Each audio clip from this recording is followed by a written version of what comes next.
mo. Sawadika!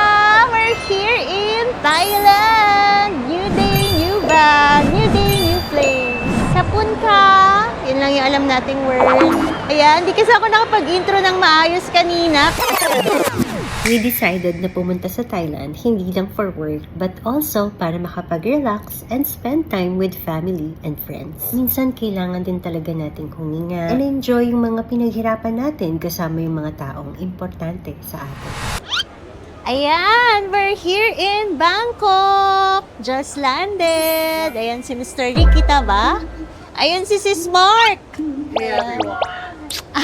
Magpapaka-travel vlogger muna tayo for today. Pero syempre hindi mawawala ang ating new bag for the day. So I'm wearing a Chanel Juville and a Rimowa. Excited ako sa Songkran.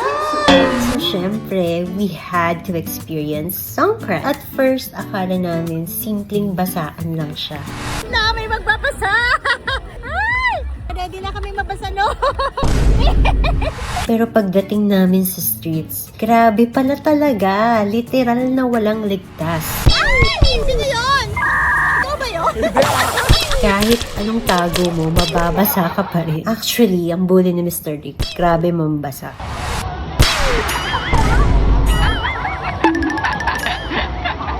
Bakit? Nangina mo.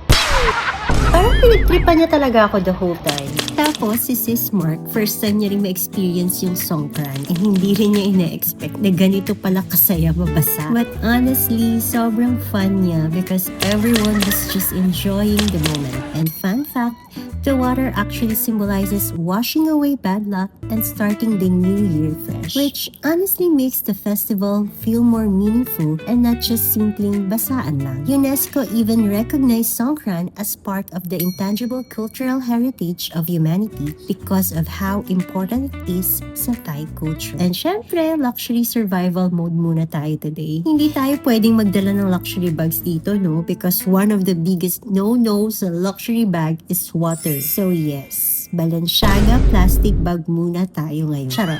But honestly, after getting completely soaked the entire day, gets ko na why people from all over the world experience Songkran at least once in their life. Because for one whole day, people forget stress, work, problems, and just enjoy the moment.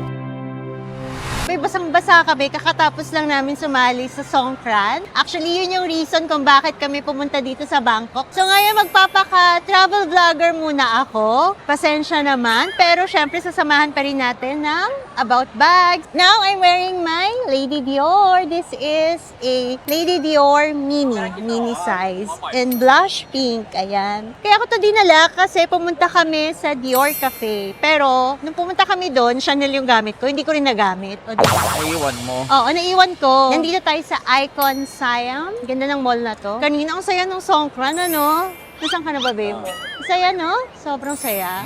Parang naglaro ka ng Counter-Strike doon. Travel natin ngayon is mix of business and leisure. Kakain muna kami ng dinner. Tara, samahan nyo kaming Thai food, yung pinaka-favorite kong food among all. Ang sarap kasi diba talaga ng mga Thai food. Sarap ng pad Thai, mango sticky rice, tom yum, ang sarap. Lalo na dito, sobrang authentic. Siyempre, authentic na sa Thailand tayo. Actually, kasama rin natin si Sis Mark. So, wala siya. Naghahanap ata siya ng mga pogi.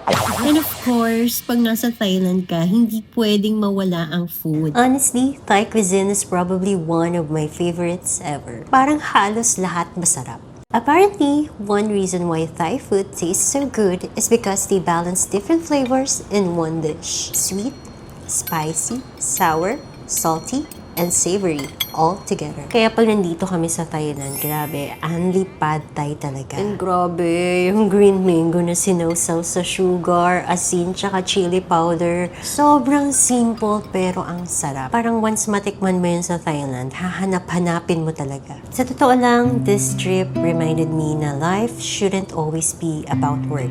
Deadlines, pressure, and pagiging busy all the time. Minsan, kailangan din talaga natin mag-pause kahit saglit. Tumawa, mabasa, kumain ng masarap, at gumawa ng memories with the people we love. Those moments are the one we'll remember the most.